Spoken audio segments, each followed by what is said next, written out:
Hi, my name is Ruta and I'm dealing with this huge and awesome hair problem which I have, which is 100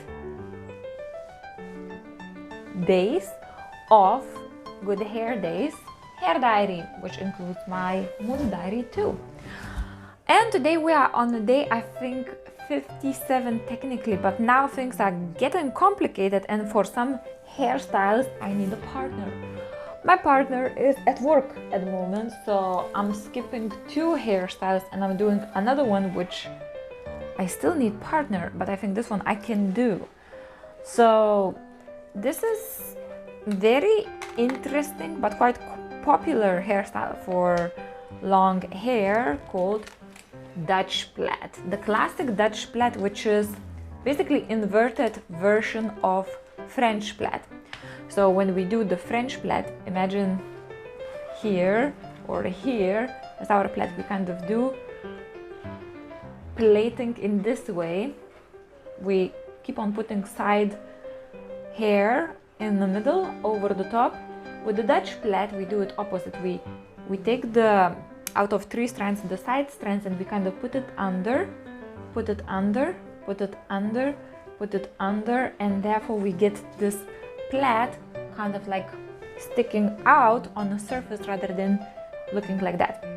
Okay, so I'm gonna attempt to do that, and the steps are pretty simple. So position, first of all, of course, first step is to brush your hair through. And then after that, first step is position your fingers up and the back of your hands down, so you always plait your hair underneath. Take a half moon section from the front of the hairline and divide your hair in 3 equal sections. And then, so basically I'm just going to show you how to do it. And we just add the hair as we go along. So I'm going to turn around because that's the best way for you to see how it all works.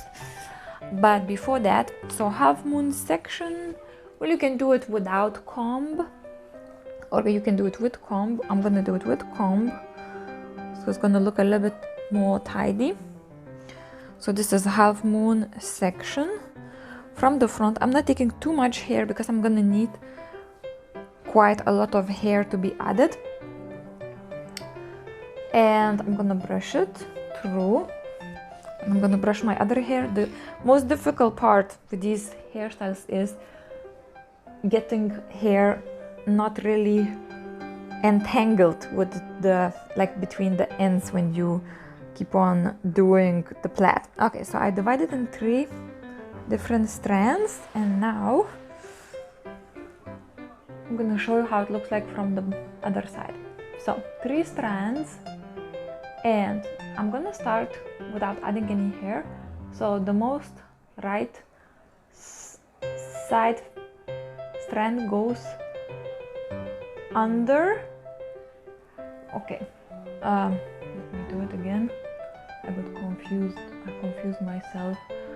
Right, so the rightmost strand goes under in the middle, and then it's the middle strand, and then we have the leftmost strand going in the middle.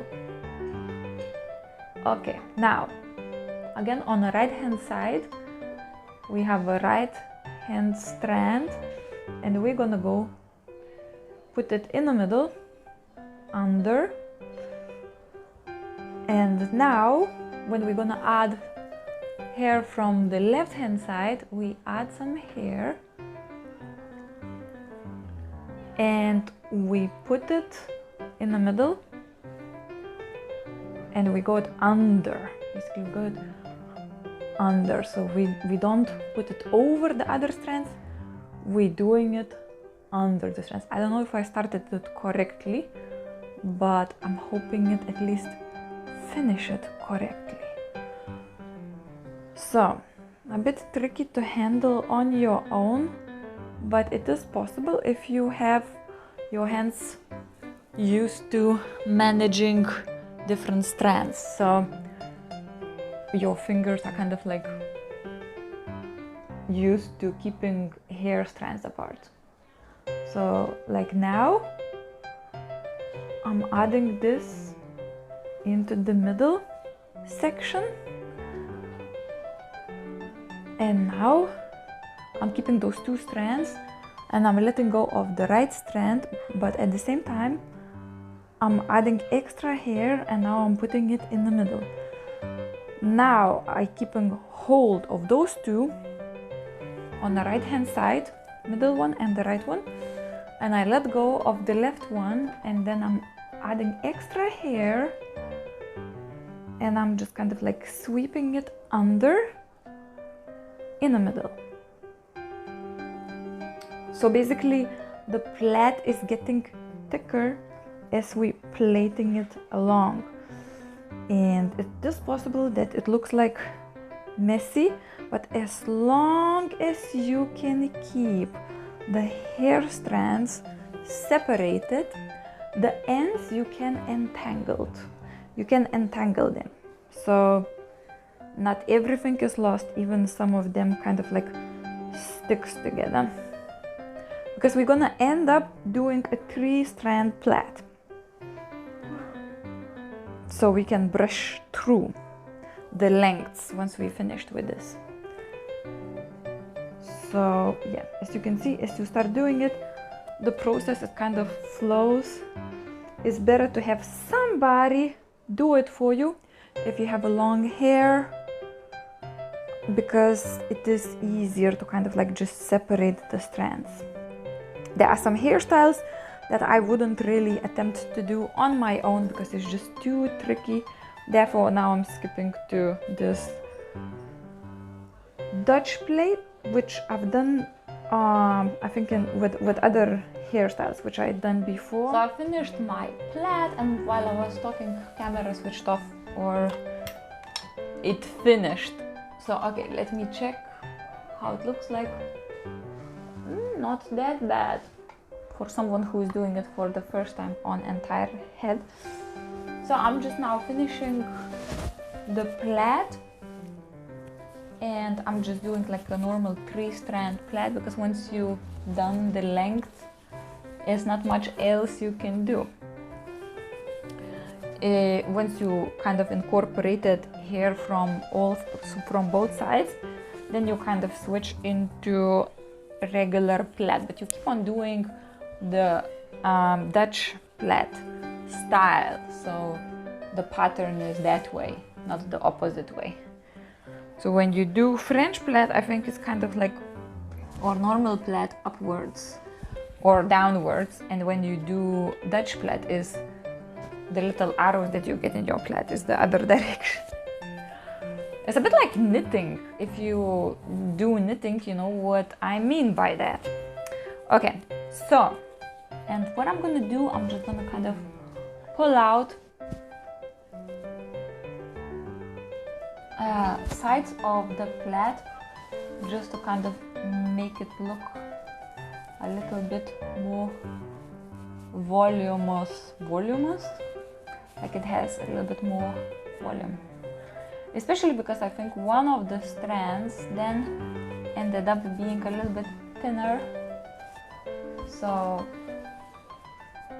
it's hard to kind of control the thickness. I think with the practice probably you can do it, but since I didn't have that much of experience with this, I got a little bit uneven. Okay, so I'm gonna show you how it looks like from the back. It's kind of like, you can see this is kind of popping out. In the French plait is inside. So yeah, so that's me today. Let me see if I can get some accessories going. Meanwhile, I'll tell you. Actually, I have some very nice accessories there. So basically, meanwhile, I'm gonna tell you about something which been going on emotionally. Emotionally, I have been dealing with a part of me who had an ingrained sense of lack of worthiness, and I recognized it was something that is coming from my childhood, my environment, where you kind of like, when you want to do great things, but there is this voice in your head is saying, who are you? That's what I'm wearing today. who are you to do these great things? So when you have some exciting plans about your business or something, and then, you know, like there is this voice challenging you. So I have been addressing it. I have been basically sitting with it. I have been feeling it, and it is not comfortable process. But so this is something that has been going on in the last few days on the background of all other things. But today I'm feeling like I'm kind of already starting to incorporate that part of me with me, and I start to feel a sense of empowerment again.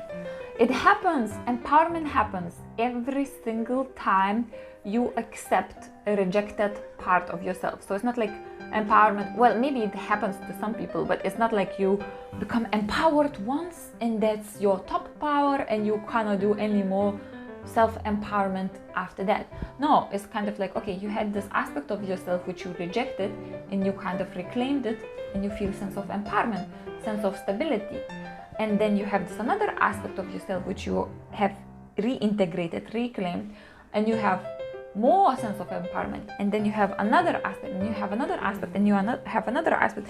And as you do that, you kind of like keep on building yourself from the root. Every single time you do that, it's like a new root that you let in earth, soil, your foundation, your background. So that's what I've been doing.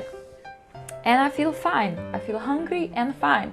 I always tend to do this before my lunch, so in my lunch break most of the time.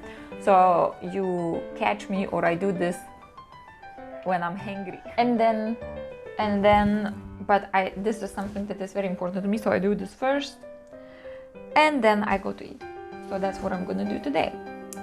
So I also wish for you today to look if there is any part of you that you have been rejected, or feeling like, you know, some inner feeling of like feeling small, or feeling unworthy, or feeling incapable, or feeling like it is too much. I invite you to actually look at that part and accept that part as part of yourself. So that's not totality of you, it's only part of you. And when you accept that part which feels not so powerful, not so great, as part of yourself, you actually really get this sense of empowerment, because you are so big and you're so strong and you're so powerful that you can even have that part of yourself. So as long as you reject it, as long as you say, no, it's not me, it's not like me, anybody can come to you and say, oh, well, I actually feel, or I think that you are really scared inside, and you will be like, oh my God, I am scared inside. But when you accept that part of yourself, anybody can come to you and say, well, you're probably scared inside, and then you say, yeah, I am, and I know that, and I accept that, and I continue. So that's my wish for you for today, to reclaim yourself, or any little aspect of yourself that you've been not wanting to see. And I thank you for sharing your time with me and being part of my journey. And I wish you to have an amazing almost end of the weekend. Oh, the score of the mood. I say 9 out of 10. It's good. Actually, it is good. So, once again, have a really nice day, and I will see you tomorrow. Bye!